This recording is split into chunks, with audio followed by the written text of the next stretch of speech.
Check up pip. Kaka frefan la ko. Sigi japuma do. No te dona ke donye ha. Kana siga. Mbala chuko bedi bi. Amadou Konaré, le 12 mai, Shérif Ousmane Madana Shérif Aïdara Bangena. Le 12 mai, Bassa de Bangena. Le 12 mai, État dont Malion garde dans le Sanji Bangena. Todo. Amadou Konaré, Mini Ousmane Madana Shérif Aïdara. Ama Kourane Glan. Amana ni Kourane Kouraï. Abina Domi ka wajuluke. Aya soro wajulubike jamane ngono. Hijibu Kourane minu nya drusi. O cɛ kɛmɛ ni kɔ bɛ jamana in kɔnɔ a bɛna don min min ye kuranɛ fɔbaa ye o ka ca nka Ousmane Madani Shérif Haïdara fili kɛra yɔrɔ minnu na a nan'o de tile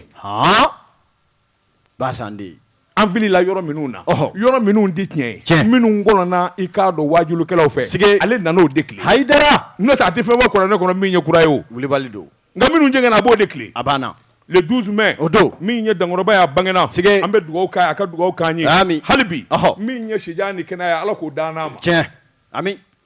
Amadou Konaré ne bɛ n bolo bugɔ ka don n bɛ wɔni sɛbɛn ye sɛbɛn min n'u k'a ma le reflet d'Afrique Amadou Konaré ni Ala jɛnna n'a ye Mali ani CEDEAO fɔɲɔgɔnkɔ min n'a bɛ sen na i k'a dɔn a bɛna duga Amadou Konaré i k'a dɔn dankɔrɔba min n'a bɛ Togo fɔri Yasin bɛ Yadema i k'a dɔn Mali faamaw kun y'a magɛn sabula ale ye masakɛ basigilen ye a ka kumakan bɛ lamɛn a bonyanen bɛ fo k'a fɔ k'a to ten kabako kɔrɔfɔ in sɔrɔla maa min da o ye ko in dɔnba ngana de sabula n'i y'a mɛn diplomate o de ye maa minnu bɛ jamana ni jamana wɛrɛ cɛ ɲɛnabɔ i k'a dɔn baarakɛla don a ye kɔrɔfɔ in sɔrɔ i k'a dɔn jateminɛw ani wulikajɔ minnu kɛra Mali faamaw kun ye ciden bila ka taa Togo jamana na fɔri Yasini bɛ ni ka taa kuma ɲɔgɔnya yalima a ma se sa ka dabali ni fɛɛrɛ tigɛ i k'a dɔn nin gɛlɛya bakule min bɛ Mali ni CEDEAO ni ɲɔgɔn cɛ a bɛ duga cogo min na Yasini bɛ a ye layidu ta k'a fɔ a na wulikajɔ kɛ ka cɛsiri kɛ farafinna masakɛ bɛɛ a y'a bɛɛ lajɛlen wele ni ka hakilinaw dɔn malidenw yɛrɛ a n'olu fana bɛnna ko la i k'a dɔn ɲɔgɔn ye de bɛna kɛ ɲɔgɔn ye bali de bɛna kɛ joona joona i k'a dɔn ko kura ka boloda Mali ani CEDEAO ni ɲɔgɔn cɛ ni sɔn kɛr'o ma bɛn mana k'o kan o dugusɛjɛ yɛrɛ bɛɛ i k'a dɔn gɛlɛya in bɛ duga pewu sɛbɛnnikɛla ko Mali faamaw u bɛ cɛsiri la u bɛ wulikajɔ la nka cɛsiri ni wulikajɔ malidenw y'a dɔw ye sabula maliden fana i k'a dɔn a ye basigi kɛ ka hakilisigi kɛ o kɛra ni k'i jigi da Mali faamaw kan a ko hali n'o y'a sɔrɔ min ye cɛmancɛ fanga ye i k'a dɔn a kelekubaw bɛ yen min ye cɛmancɛ fanga ye i k'a dɔn a ye wulikajɔ ni cɛsiri minnu kɛ dɔw bɛ yen olu t'a fɛ k'a kuma mɛn o ɲɛ t'a fɛ ka d'a kan o de la saa kalo 12 i b'a ye k'a fɔ jamana den dɔw bɛ yen olu bɛ fara ɲɔgɔn kan ka mɔgɔ hakili jigin Mali a ka tilennenya a n'a ka wulikajɔ kura faama kuraw kɔni y'u se kɛ jamanadenw fana y'a dɔw ye nin kun ye sɛbɛn ye an ye min bɔ reflet d'Afrique kɔnɔ a ka bi bɔli la karamɔgɔ Daba Tunkara ne bɛ n tɛgɛ don teliya la kunnafoni sɛbɛn le prétoire Binaja Dunbiya a ye sɛbɛn kɛ Binaja ko a bɛɛ n'a ta Mali furanjɔrɔ fanga i k'a dɔn fɛn ɲɛna fɛn ma ɲɛ i k'a dɔn bɛɛ lajɛlen ɲɛ b'a la nka ko min ye i k'a dɔn i bɛ diɲɛlatigɛ fɛn bɛɛ fɔ cɛmanjɔrɔ fanga ma ko fɔ min ye minisiriso min ɲɛsinnen don jamana marako mara cɛma bɔli ma o kalifara maa min na ko fɔ o ma jiniyɔrɔ fin a ka minisiriso la colonel Abdoulaye Maïga a bɛ nin cɛ in de ko fɔ sɛbɛnnikɛla ko n'i y'a ta k'a lajɛ min ye ka bi k'a dɔn awa Asimi ale ye kow ta tɛgɛ fila la minisiri minnu bɛ yen i k'a dɔn jɔnko ala ni jamana yɛrɛ kanu ani jamana dɛmɛli ka bɔ sɛbɛ jukɔrɔ kɔlɔn kɔnɔ n'a hakilina b'u la bɛɛ lajɛlen jeniyɔrɔ yira a bɛ furanjɔrɔ fanga daminɛna danaya dara i k'a dɔn maa caman kan nka cɛba min bɛ yen bi i k'a dɔn ni ŋanaw fɔra i k'a dɔn min fɔ o dɔ ye colonel Abdoulaye Maïga ye sɛbɛnnikɛla ko i k'a dɔn an ka taa ɲɛfɛ a ko min ye n'i ye minisirisow ta k'a lajɛ a bɛ fɔ min ma nansarakan na des départements clés n'o ye minisirisow ye i k'a dɔn jamana mara yɛrɛ ka gɛlɛn minnu kɔ i k'a dɔn awa o dɔ de ye i k'a dɔn ministère de l'administration territoriale ye wa o kalifara maa min na o de ye Abdoulaye Maïga ye sɛbɛnnikɛla ko kabi i k'a dɔn Abdoulaye Maïga nana n'i ye gouvernement jamakulu ta ni k'a lajɛ minisiri min bɛ yen i k'a dɔn n'a b'a la baara dɔn ni k'a kɛ a kɛcogo la wa n'a nana ni yɛlɛma caman ye ka maaw ŋunafa i k'a dɔn ko Abdoulaye Maïga a b'o cɛbaw cɛma a ko hakilina jigina n'i y'a ta ni k'a lajɛ minisiriso min ɲɛsinnen don marako ani jamana cɛmanabɔli koɲɛw ma minisiriso don min ka baara ka gɛlɛ fɔ k'a fɔ k'a to ten nka min ye i k'a dɔn Abdoulaye Mayiga a ye yɔrɔ in baara in kɛcogo dɔn wa i k'a dɔn maa minnu bɛ yen n'a n'olu ye baara ɲɔgɔn ye n'o ye politiki bankun maaw ye olu fɛ sigi ka gɛlɛ o de ye gɛlɛya da ye nka maa don maa min bɛ yen i k'a dɔn jamana bɛ bolo min kan a sera ka i k'a dɔn société civile politiki maaw ka taa se i k'a dɔn jamana bolofara bɛɛ lajɛrɛlen ka fɔ ɲɔgɔn kan hakili falen-falenw na ni ka fɛɛrɛw sigi sen kan ɛlɛ ni maaw bɛ se ka don da kelen ni ka bɔ da kelen cogo min na a ko misaliya fɔlɔ baara gɛlɛnba bɛ yen a bɛ fɔ min ma i k'a dɔn recensement ani i k'a dɔn liste électorale maa minnu bɛ yen ni olu kɔni bɛ kalafili n'u cogoya bɛ kalafili sɛbɛn kan ka se k'o lakuraya waati ani waati jamana bɛ gɛlɛya baara musaka ko nasiratigɛ la nka o bɛɛ n'a ta a sera k'o baaraw daminɛ kabi octobre kalo tile gale ka se décembre kalo tile 31 san 2021 o baara o sabatira délégation générale aux élections n'u k'a ma DG olu kɔni a kɛra sababu ye olu k'u ka sɛbɛn baara bɛɛ lajɛlen ba ni ka na gafe ba di tali minisiri yɛrɛ ma fɛn bɛɛ lajɛlen tun labɛnnen don waasa kalataw baaraw bɛ se ka kɛ o yɔrɔ kɔni na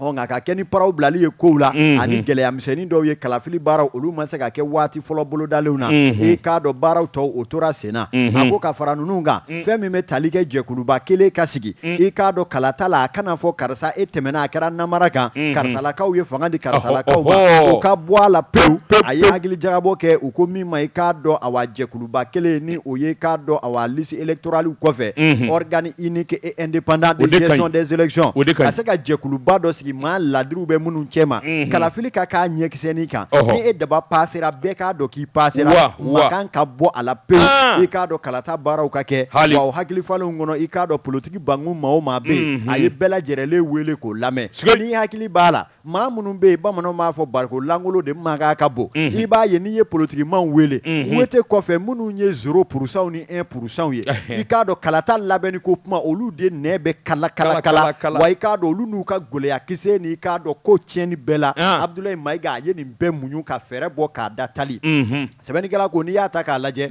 maa don maa min bɛ yen n'a ye kalanw ni wulikajɔ minnu kɛ diɲɛ yɛrɛ bunakun kan olu de kɛra sababu ye hadamaden yɛrɛ bɛ minɛ cogo min na maa min bɛ yen ni bibaatɔ dalankolon tɛ ka nin bɛɛ ka ŋuɲɛ k'u ni ka hakilina ɲumanw sigi k'o de bɛ k'a dɛmɛ a ka baaraw la carte nina fiche individuelle o sɔrɔli ko tun ye kata 4 ni solasiri 6 min ye site dɔ plateforme bilara sen kan maaw bɛ se ka i k'a dɔn nɔgɔya sɔrɔ o la cogo min na ninnu n'a damanda ka wulikajɔw kɛ an ka jamana marako la waasa i k'a dɔn jamana mara bɛ nɔgɔya cogo ɲuman na i k'a dɔn Abdoulaye Mayiga k'a b'a la k'o baara sabati ko ni janjo bɛ fɔ maa ku gouvernement kɔnɔ bi i k'a dɔn cɛsiribaw cɛ la colonel Abdoulaye Mayiga ministre de l'administration territoriale porte-parole du gouvernement k'a b'o cɛbaw cɛ ma kamalenkɔrɔ belebele jamanja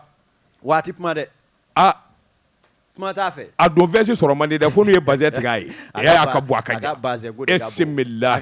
de ka bon o de ye tiɲɛ ye a n'a ka garde corps Modibo an b'u bɛɛ fo nin kɛnɛ kan est-ce que o tuma i bolo don Amadu El Konare maa bilen ti suba ye nka yelen na bɔ a dayɔrɔ la o bɛ kɛ Amadu El Konare n bɛ bɔ ni sɛbɛn ye sɛbɛn min n'u k'a ma 22 septembre o don yɛlɛma hɔrɔnya don Burahima Jalo fulakɛ nin y'a ka sɛbɛn ye Jalo ko di i y'o min fɔ Amadu El Konare k'a dɔn a filanan min ye wulikajɔ ni cɛsiri ye Sadio Kamara ministre min n'a bɛ mugu kunna o don mugu ni kisɛ tigi Sadio Kamara o don a ko wulikajɔ bolo kan i k'a dɔn kuma ni kuma min ye kɔmuso ye ORTM a bɛ wele bila an ka jamana ɲɛmɔgɔw ma k'u ɲininka jɛmukan na o ko min ma Malikura taasira o kɔni ye ka ɲininkali kɛ k'a ko bɛɛ lajɛlen ɲɛdɔn dogona t'a la Sadio welele ni ka taa ɲininka a ye dalilu bɔ k'a bi dalilu minnu ye wulibali ye i k'a dɔn ɲɛdimi fura don kɔdimi fura tɛ min ye Burahima Jalo ka fɔ ye a ko n'i ye ko ta k'a lajɛ Sadio ko a ko wulikajɔ ni jateminɛ na min ye ayiwa Irisi jamana ye olu ka na an ka jamana kɔnɔ ka na an ka mɔɔw kalan dɔnniya awa walima mugu ani marifa tacogo la o tɛ ko kura ye kɔkɔrɔ don kabini san 1960 Irisiw bitɔ ka cɛw de bila ka na Mali kɔnɔ minnu bɛna kalan kɛ an ka sɔrɔsikuluw kun yala o ye ko kura ye a ko a bilama mɔɔ man k'o minɛ ko kura ye kɔrɔlen don a ko Mali ani Irisi jamana cɛ min ye ɲɔgɔn dɛmɛ min ye wulikajɔ ye ani dɔnniyaw falen-falenni a ko i k'a dɔn o daminɛna bila ko tɛ min ye ko kura ye n'o farala a kan Amadu El Konare o de mina minnu n'olu nana n'o ye sangawuli minanw ye dakabana minanw minnu kabini diɲɛ kunungo ni Mali kun bɛ miiriya la a sɔrɔli la a teliyara Amadou Konare a teliyara o k'i bɔ a la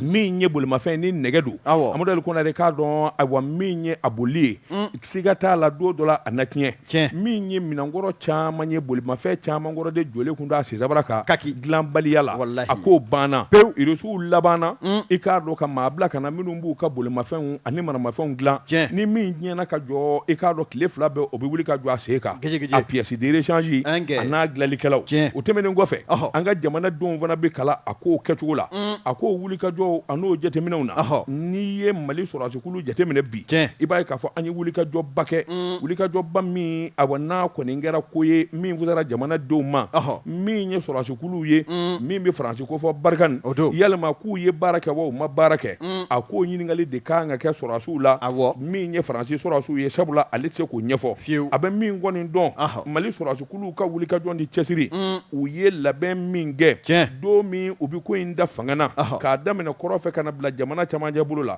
min kun bɛ jamana kɔnɔ a donnen don gɛlɛya min kun bɛ jamanadenw kan a donnen don hadamaden ka taa ka segin ni nani ani ni tiɲɛni min kun kɛra o donnen don nka bi n'i y'a ta k'a lajɛ Mali kɔrɔ ni tile bi i ka dɔn nɔgɔyaba donna fɛn caman na a ko min ye jahadimaw ye tatuguliw la min y'an ka sɔrɔdasikuluw ye olu ka wulikajɔ ni sebaaya sɔrɔ a k'i b'a ye k'a fɔ u bɛ kɛnɛkolojala kan bi nka min kɔni ye jateminɛw ani hakilinaw ye u y'a ɲininka fana yalima Mali sɔrɔdasikulu i k'a dɔn ka taa se Faransi sɔrɔdasikulu minnu n'u b'a an ka bolo kan yan yalima u tɛna se ɲɔgɔn ma don dɔ la sabula sɔmi kɛra i k'a dɔn awa sɔrɔdasi faama dɔ fɛ ka bɔ Faransi k'a fɔ u tɛna kisi ɲɔgɔn ma Sadio ko a k'o ye nkalon ye ninnu maa min b'i nɔfɛ n'i sɔmina walima maa min b'a fɛ ka kɛlɛ bag'i ma n'i k'a dɔn n'i sɔmin'o fɛ joona i b'i sigi a ko o wulikajɔ n'o bolo kan ale dalen don a la danganiyanen don n'a ye ladamu ni Mali sɔrɔdasiw hakilina min b'u la ani Faransi sɔrɔdasiw tɛ se ɲɔgɔn ma abada lezi ala yɛrɛ kan'a kɛ abada a ko fana k'i bɔ a la a ko n'i ye jateminɛ kɛ nkalon caman dara an ka sɔrɔdasikuluw la i n'a fɔ ayiwa wulikajɔ 2 min kɛra kɔsa in na an ka sɔrɔdasikuluw taara kankura min na n'u taara sɔrɔ maa caman falen don k'u gosi k'u to dingɛ kɔnɔ a ko kuma min sɔrɔdasiw bɛ se ninnu fara a ka ca waati janba ye maa min nana bi ni maa sar'o don o tolicogo ani kununko maa fa tolicogo tɛ kelen ye a ko sabula su ninnu bolo k'a lajɛ a dɔnna k'a fɔ ninnu su bi a bɛ waati jan bɔ o tolicogo fɛ o de la Mali sɔrɔdasikuluw y'a ɲini sa sɛgɛsɛgɛli ka kɛ k'a ko ɲɛdɔn jɔni jɔni bɛ nin ju la a kɛra jɔni jɔni ɲɛna o fana k'i bɔ yen i k'a dɔn kɛlɛba min kɛra kɔsa in na i k'a dɔn min ye Mura ye a k'o wulikajɔ fana i b'a ye k'a fɔ nkalon caman tigɛra ka da malidenw na nka farafinna den caman y'a faamuya diɲɛsɛnna ni jamana bɛɛ lajɛlen y'a faamuya k'a fɔ koloba kalaba kumaw ni nkalon ni namara o tigɛlen bɛ maa minnu fɛ ka ɲɛsin Mali ma olu y'a dɔn tigi k'a fɔ hakaja nin ye nkalon ye nin namara ye Mali sɔrɔdasiw ka ɲɔgɔn bonya ani jamanadenw bonyani a ko ye wajibi ye bin tɛ taa kɛ maa si ka dugukolo in sanfɛ Mali kɔnɔ k'a fɔ i ye nin siya in ye walima i ye nin maa kabila in ye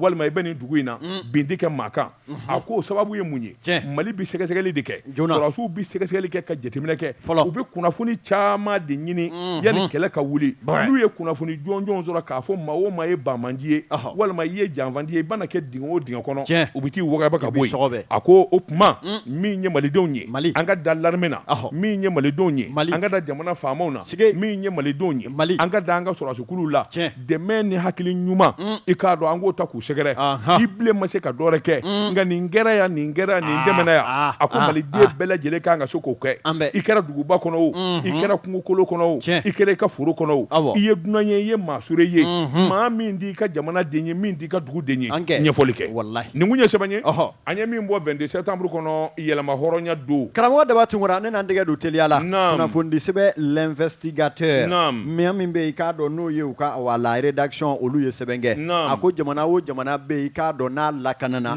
ni kiiri ma tigɛ cogo ɲuman na i k'a dɔn tɔ ka jɛ don a ko min ye an ka taa ministre de la justice o bɛ tali kɛ Muhamɛdu Kasogela a ko min ye i k'a dɔn wulikajɔ ni cɛsiri minnu bɛ i k'a dɔn kiiriko la e ko ministre yɛrɛ ma bɔ mangun kɔnɔ a m'a da don a la k'a fɛsɛfɛsɛ wa a ko n'i y'a ta ni k'a lajɛ Bamanjingo ngurunya nafolo ye faso ta ye nga ne de b'a kunna ma duma manger malako pian fo iti boro I ka do herebe kle abetigi I ka do ko de bana wa I ka do awa abara bala ka ke atige bala ni dunu nyego abi sege de ka sege ko fo mo ka do ni mawo ma be na tigi digele do nafolo hwenli la faso kun sanda sa moga sa bisaba fere be de fana mu bolo wala sa o ma hwenli ke obi se ka kodugo chogomina o kuma wasa ko kobo fiena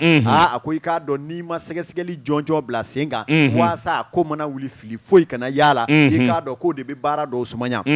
ministre Muhammadu Kasoge aya jira ka fo minye kabi franjoro fanga nana fo ka se bima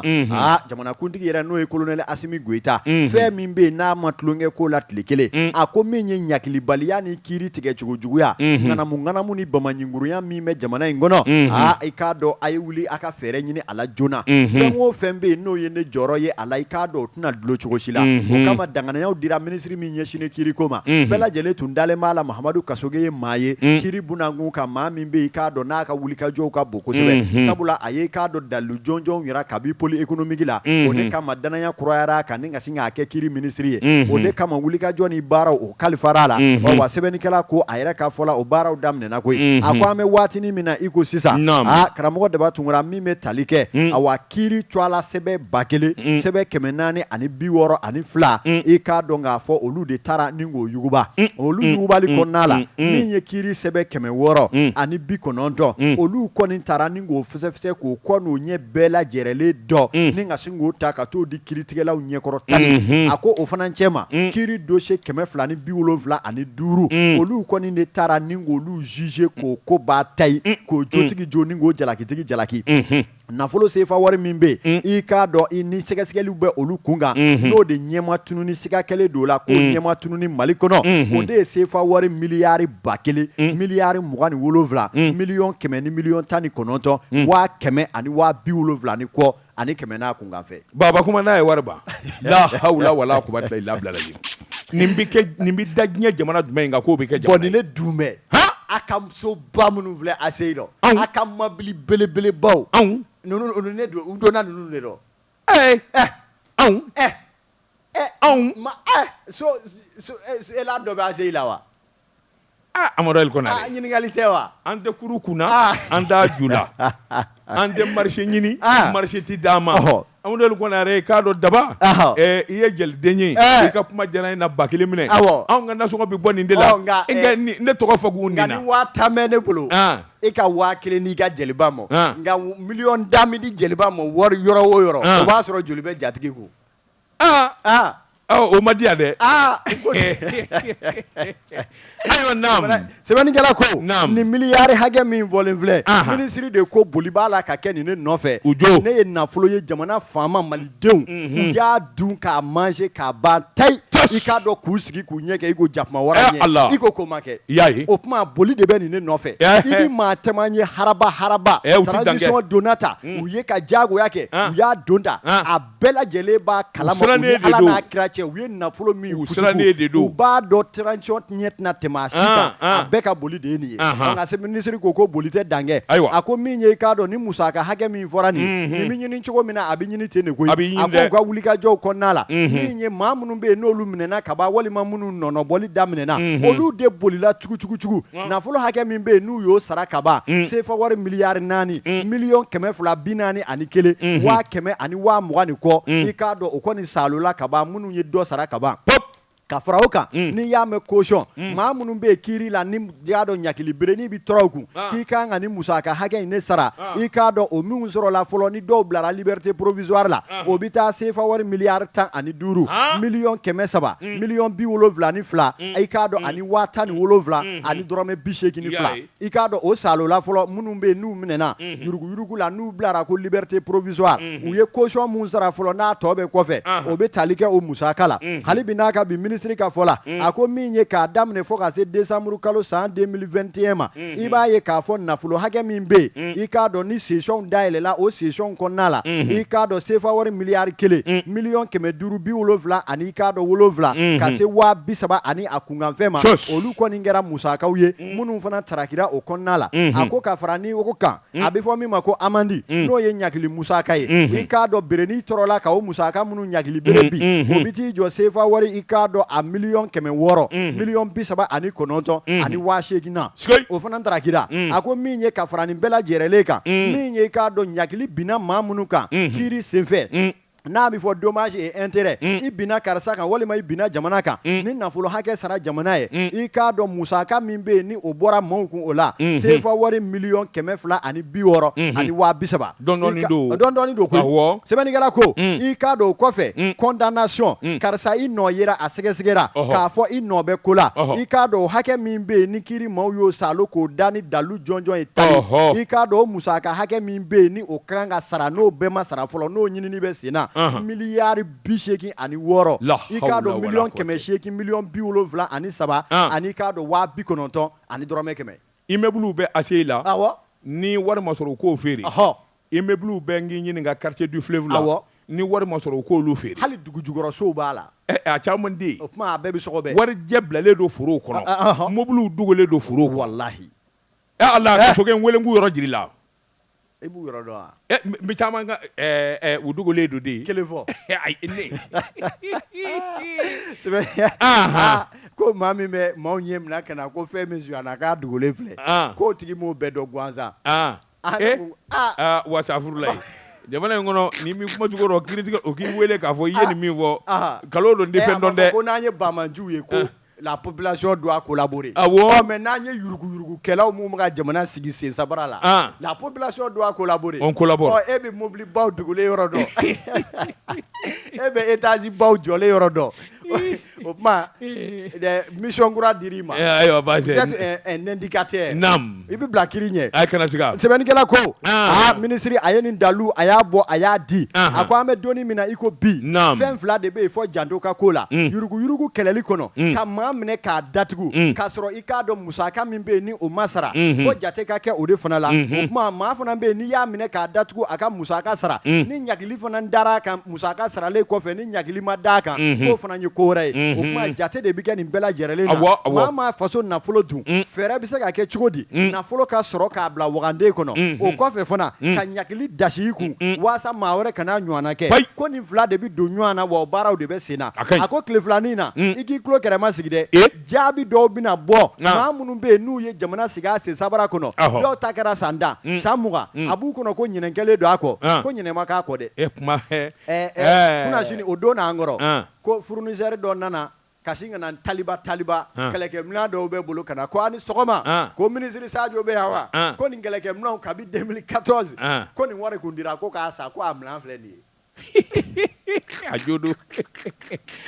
dɛ kabi 2014 a jodo u ye facture lankolon dilan ko miliyari donna minɛn na o tuma maa minnu y'o kɛbaa ye olu ni opérateur fournisseur bɛnn'a la ka papier lankolon dilan u y'a wari dun piyan o tuma a fɔlen sa ko kɛlɛ bɛ wuli 2014 minɛn nana kunun o tuma an ye sɛgɛsɛgɛliw kɛ ko a minɛn tun bɛ bateau de kɔnɔ wa avion minɛn tun bɛ nɔnsi minɛn min wulila port la 2014 o de sera Mali la 2020 a bɛ ɲɛ o an bɛ kun ɲɔgɔn na ko la caman bɛ Abidjan dɛ i b'a fɛɛrɛ kɛ Abidjan ko ɲɛ ka ɲin'a la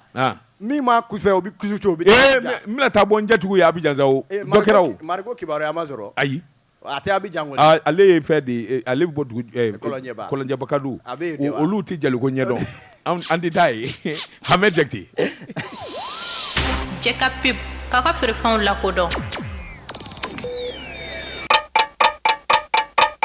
nɛgɛ kanɲɛ 12 sera Bamako k'a fɔ jiginɛw ka bonyamasegin bɛ aw ye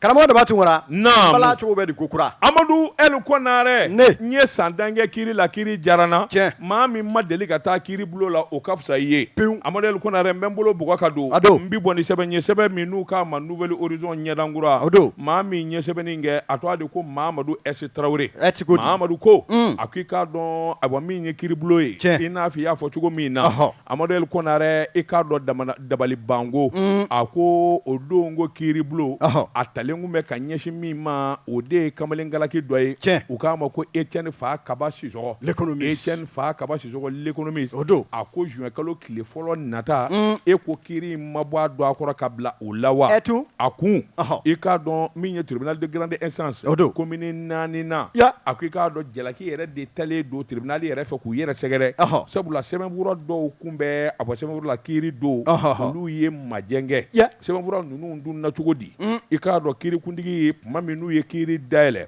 a ye ɲininkaliw kɛ i k'a dɔn sɛbɛnfura caman kun bɛ yen o ye ayiwa dossier majɛ o kɔni maa caman gamana ganna Isa fa Kaba Sisɔgɔ i k'a dɔn l'économiste sɛbɛnnikɛla ko Etienne maa caman kun ɲɛna i k'a dɔn nin don kɔni i k'a dɔn kiiribulon bɛ sɔn ka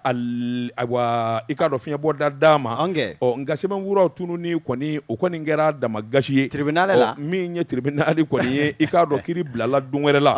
a ko kiiri maa bila don wɛrɛ la o kɔni bɛ kɛ sababu ye ka dɔ fara a ka kaso kuntalajan kan o bɛ kɛ dɛ sɛbɛnnikɛla ko maanifin kamana ganna min ye Etienne fa Kaba Sisɔgɔ ye l'économiste a minɛnen don jalaki min kɔnɔ o dɔnnen don a ye woloma a bɔ ɲɛnɛ woloma ani siya woloma ka mɔɔw bɔ ɲɔgɔn na ka dugu dɔ fisa dugu dɔ ye walima siya woloma a ko i k'a dɔn walima diinɛ ka t'i da don la nin bɛɛ lajɛlen de bɛ kɛ sababu ye min ye jamana yɛrɛ ye k'a ɲagami i k'a dɔn a minɛkun kunfɔlɔ dɔ y'o ye sɛbɛnnikɛla ko a ko n'i ye kota k'a lajɛ min ye hakilinaw ye kunun ko kiiribulon kɔni kan ka segin a to a la nka min kɔni ye sɛbɛnfura ye n'o kɛra majɛ ye a bɛɛ lajɛlen ɲamadɔ kiiritigɛlakuntigi y'a jira k'a fɔ o tuma a bɛ bɔ a dɔgɔkɔrɔ min y'a ka sɔrɔ nin donbaw ye olu kɔni olu dama kasi kosɛbɛ olu ye kuma caman fɔ min kɔni ye a bɔ sɔrɔ nin dɔbaa dɔ ye o y'a jira k'a fɔ maître Isani Kone o y'a jira k'a fɔ nin ko in kɔni ye dabangama de ye ale ka client i k'a dɔn ka se ka to kaso bolo ka hali bi n'a ka bi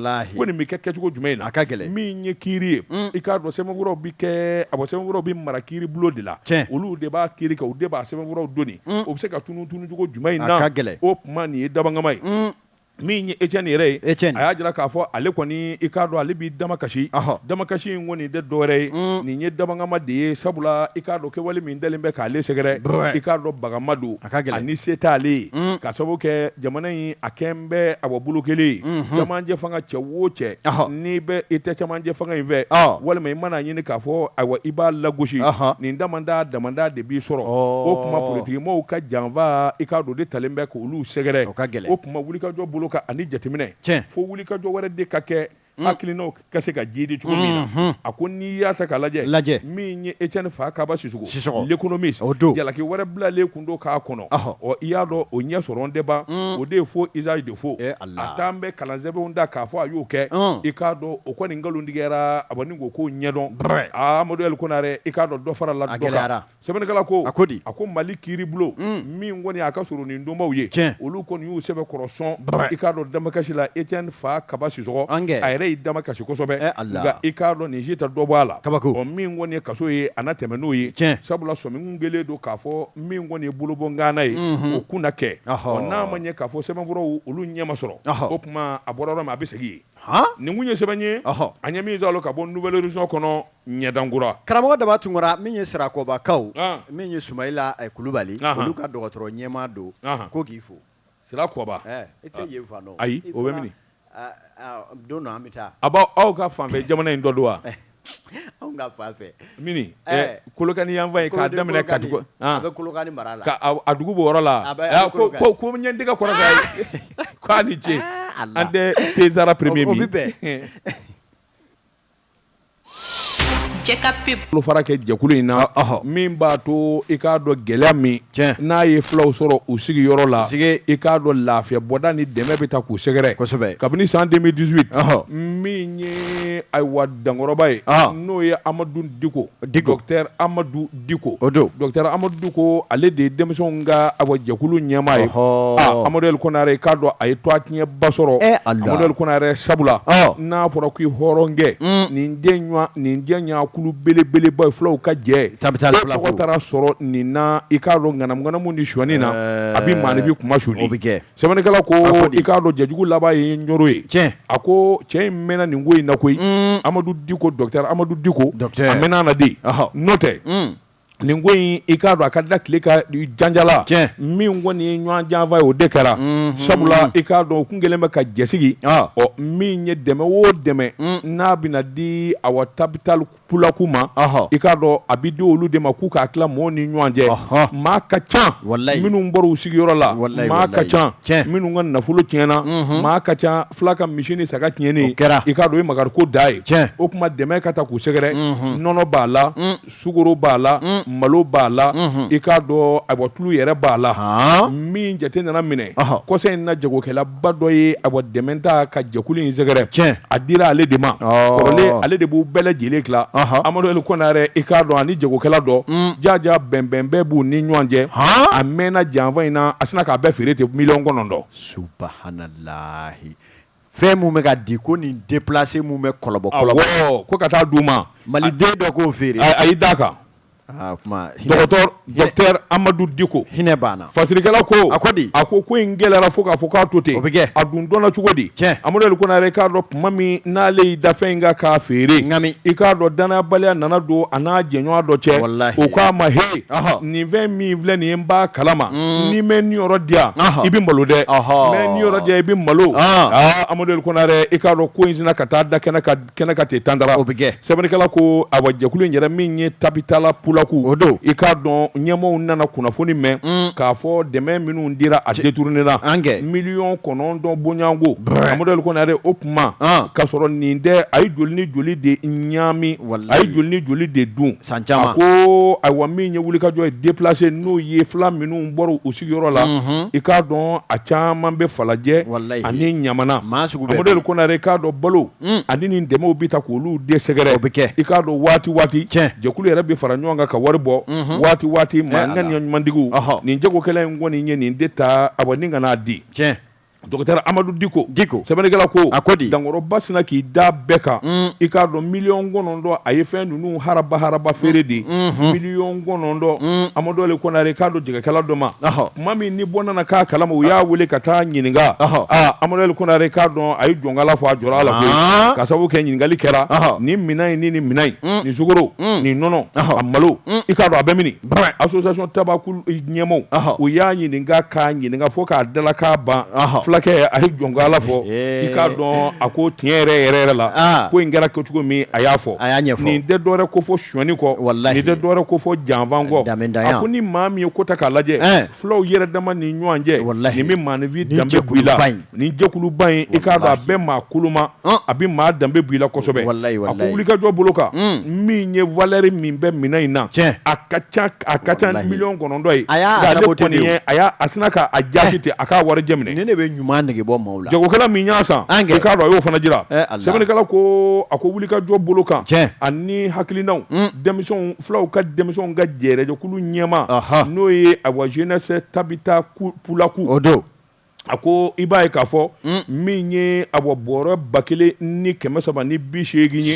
malo min ye bɔrɔ 1,200 sukaro min ye tulu bidɔn 150 ka taa se i k'a dɔn makɔrɔniw n'a nɔnɔw bɛɛ ma i k'a dɔn o bɛ taa se paquet 600 ma i k'a dɔn a y'i da nin de kan i k'a dɔn k'a bɛɛ lajɛlen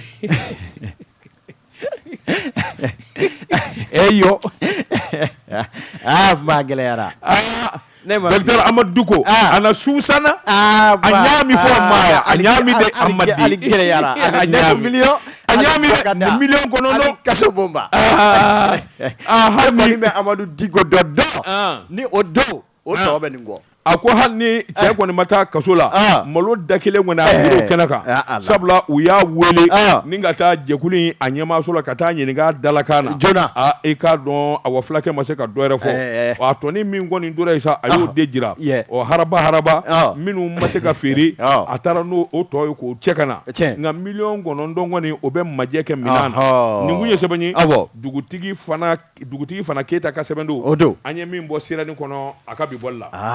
Amadu Diko dɔ bɛ yen ni o don a ka tɔ bɛ nin kɔ i bolo don karamɔgɔ daba tun wara kunnafoni sɛbɛn la siriya ni ne na to kono bamananw ko i k'a dɔn n'i ye basa fa tori kɛrɛfɛ hali n'i ti s'a ma tori a bɛ siran autorité routière a ko i k'a dɔn k'a fɔ an ka dunan bolo fila ye k'an sen kɛ k'a tɔ tan ka yɛrɛkɛ walima biye minnu cɛ ka ɲi an k'olu ta minnu fara mais an k'olu fili i k'a dɔn n'a ko fɔra bi siriya ni maaw ko autorité routière a ko i k'a dɔn siga belebele de bɛ ninnu ka baara rɔ a ko n'i y'a ta k'a lajɛ a ko jɔnni d'a kalama Mali la duguba o duguba donna walima o masurunyana ni e kɔni mɛ taa i k'a dɔn 100 200 500 o na bɔ e kun ni k'o di k'a dɔn guaninkɔrɔmaa dɔw ma u ko mun ma ko péage karamɔgɔ daba tunkara sireni y'a yɛrɛ ɲininka fasirikɛba Abdurahmani Dugure a ko min ye péage wari bɛ taa min bi i k'a dɔn wa k'a wari bɛ ɲini ka tunu pelengeto maa t'a ta yɔrɔ dɔn sɛbɛnnikɛla ka fɔ la a ko n'i y'a ta ni k'a lajɛ i k'a dɔn waati tɛmɛnnu e ko Maliden yɛrɛ ma dimisa ka muruti yɛrɛ fari da k'a sababu kɛ i k'a dɔn duguba o duguba donna ni péage maaw sigilen bɛ yen n'u tɛ foro a ti suyɛ i ma na e b'a sara i segin dɔ i b'a sara nka i k'a dɔn nafolo minnu bɛ yen ni o bɛ don da fɛ nafolo ninnu b'a la ka taa fa jumɛn fɛ hali sini donna jɔnjɔn ma se ka sɔrɔ ni nafolo ninnu na o min kɛ mɛ ka jamanaden caman sɛbɛkɔrɔ tɔɔrɔ min yɛrɛ kɛra sababu ye jamanaden dɔw ko péage an t'a sara bi an t'a sara sini k'a b'o la ka na se chauffeur dɔw ma olu fana ko an t'a sara bi an t'a sara sini nka a nana kɛ sa a ti tugu a ti tigɛ maa i m'a kɛ cogo o cogo i ka jamana sariya i bɛ to o kɔ jamana faamaw nana hakilina bɔ k'a bi fo ka yɛlɛma don péage yɛrɛ sara cogo la e m'a don ka ban i b'a sara hali n'i ye turunɛ cɛ o yɔrɔnin nɔ e n'a sara tun tile kɔnɔ i k'a dɔn o nafolo hakɛ minnu bɛ sara tile kɔnɔ sɛbɛnnikɛla ko nafolo in kɔni jɔn ko Ala a t'a la ka ye a donna dɔn dɛ o tuma min ye jaki bolokɔni sinen don i k'a dɔn la sirɛni maaw fɛ u ko misaliya la n'i bɛ taa kuri dɔlasi 500 i k'a dɔn e tɛ tɛmɛ cogo si la péage la ni o ma sara a bɛ dulon mobili u n'u cogoyaw la o tuma k'a ye k'a fɔ o nafolo donda ti ye na k'a dɔn donda minnu min fɔ n'o ye sira dilaw ani siraw dala bɛnni ye jɔn t'a kalama bi Mali la k'a fɔ sirako kɛlen don kurabakɔrɔ ka gwango ye don o don a ko tɔ b'a la ka juguya ni ka taa a fɛ o tuma ko min ye nafolo minnu bɛ sara jamanadenw fɛ a b'a la ka taa fa jumɛn ɲininkali tɔ min o sigilen don maa minnu yɛrɛ bɛ yen n'olu ye péage ko hakilina ta k'a gise sigi olu tun y'a dabɔ min kama n'o ye nafolo dɔ ka minɛ jamanadenw na lɛnpo la waasa siraw bɛ se ka tɔbɔtɔ k'a taalen bɛ k'o jɛ sabula a bɛɛ lajɛlen kɛlen don bafa ni kilicɛ ye k'a sabu kɛ i k'a dɔn péage matarafabaw autorité routière i k'a dɔn u t'a la ka se ka ɲɛfɔ maaw ye i n'a fɔ sirɛni maaw b'a fɔ cogo min na a ko de kɛra sababu ye min ye k'a dɔn katikaw fɛ péage min bɛ yen a ko miliyɔn hakɛ min bɛ don o kɔnɔ tile kɔnɔ n'a hakɛ fɔr'i ye i k'a dɔn i da wale de bɛ to nka nafolo joli bɛ kɛ ka i k'a dɔn jamanadenw mago dilan nafolo joli bɛ bila jamana ka waganden kɔnɔ ko o fana y'a ta kungo wɛrɛ ye o de kɛra sababu ye kati funɛnkɛninw ni kayikaw farala ɲɔgɔn kan ka fa bɛɛ lajɛlen sira tigɛ donda tigɛ ka bɔda tigɛ min kɛra sababu ye jamana faamaw yɛrɛ y'u bolo bila jufa kɔnɔ ka taa o sira dilali baaraw daminɛ ko yala autorité routière nafolo mun bɛ don u bɛ k'a kɛ fɛn jumɛn ye Abdurahmani Dugure ko jamanadenw b'a fɛ k'a ɲɛdɔn o tuma min ye jamana n'u m'u ɲɛ gɛnɛ bɔ maa minnu bɛ yen n'u bɛ péage ko ni i k'a dɔn nin sarali kow kunna ko hali n'a sara cogo ɲuman ye fɛn min ye walasa wari ka don jamana ka kɛsu la k'o man d'u ye dɛ u b'a fɛ a pereti paratalen ka to olu ka purutitaw kɛ a la kunnafoni filɛ an ye min bɔ sirani kɔnɔ bi a dilancogo ɲuman ye nin ye n'an ye ordinateur sigi k'a informatiser wari b'i don ka ɲɛ nka o tɛ u fɛ k'o ye Amadou Konare ne bɛna fura di ministre ma ministre min n'a bɛ transport kunna nin ɲɔgɔn na ko Amadou Konare nganamu ni janfa ka bɔ a la ka wari donni da dɔn n y'a f'i ye jamana in kɔnɔ on n'a pas besoin d'être un intellectuel walima ka taa walima économiste hali diplôme kana k'i bolo Amadou Konare mobili o mobili n'a bɛ Mali kɔnɔ en tout cas n'i y'a dɔn i bɛ bɔ da in fɛ i bɛ taa Segu walima i bɛ taa aw ka dugu la o kɔrɔ ye ko don dɔ la kɔni i bɛ tɛmɛ péage la san kɔnɔ u ka prix dɔ fixe mobili bɛɛ k'o ta k'o nɔrɔ i ka vitre la o y'i ka sa tɛmɛni ta sara sa bɛɛ mobili baw minnu bɛ transport kɛ Amadou Konare k'a dɔn ayiwa min ye 5000 ye u k'o da u kunna sa kɔnɔ sa yɛrɛ bɛɛ i bɛ tɛmɛ péage a ka nɔrɔ i ka fɛ i komi vignette Allah 5000 par ni mobili miliyɔn 1 de bɛ jamana kɔnɔ i b'a dɔn a bɛ bɛn joli ma 25 milliards subhanallah e jate ma ban olu ti fɛn sɔrɔ o la tu es sûr et certain que nin wari min don sa kɔnɔ i k'a dɔn péage hakilina na mobili fitiniw ka jate bɔ i bɛ taa ta k'a nɔrɔ i ka vitre la a banna on n'a pas besoin d'être un expert ni i k'i bɛ bɔ da fɛ n'a t'i la police b'i lasegin i bɛ taa ta comme vienti ni assurance be jugo où est le problème dongo do ni mi bo ala keme di de war tununa de a tara verser ama ba ya wa eta be kono furu bala Amadou Konare ne be mbolo bwaka do mbi woni sebe mi nu kama 22 septembre yela ma horonya do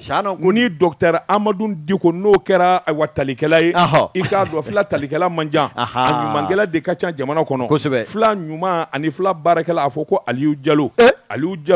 ika do wuli ka joni chesiri boloka mi nye jamana demeni ani jamana do ndemeni ika do Aliou Diallo abo barala bila kote ka sura amake president yi sebe ne kala ko mi nye Aliou Diallo ay wuli ka jɔ boloda a baraka bara min kɛ dibi la bi a n'a baraka wuli ka jɔ min kɛ ka farafina masakɛw kuma ɲɔgɔnya ka t'u sɛgɛrɛ f'u jabala la sabula i k'a dɔn Aliou Diallo banna do nafolotigi do ani farafina masakɛ bɛɛ lajɛlen bɛ ɲɔgɔn dɔn Fɔri Yasin bɛ o min baraka wuli ka jɔ kɛ ka cɛsiri kɛ Mali ani CEDEAO bɛ se ka bɛn ko la cogo min na a ko Aliou Diallo a nin bɛ ko in na sabula a ka wuli ka jɔ ni cɛsiri a ye dugawu kɛ ni ka lettre kɛ k'a fɔ min ye Mali ani Fɔri Yasin bɛ ale dalen do ala k'a fɔ Fɔri Yasin bɛ masakɛ min do a hakili sigilen do a n'a wuli ka jɔ kɛ Mali faamaw y'a sɛgɛrɛ ka t'u kalifa la a ko a dalen do ala k'a fɔ Fɔri Yasin bɛ a bɛ kuma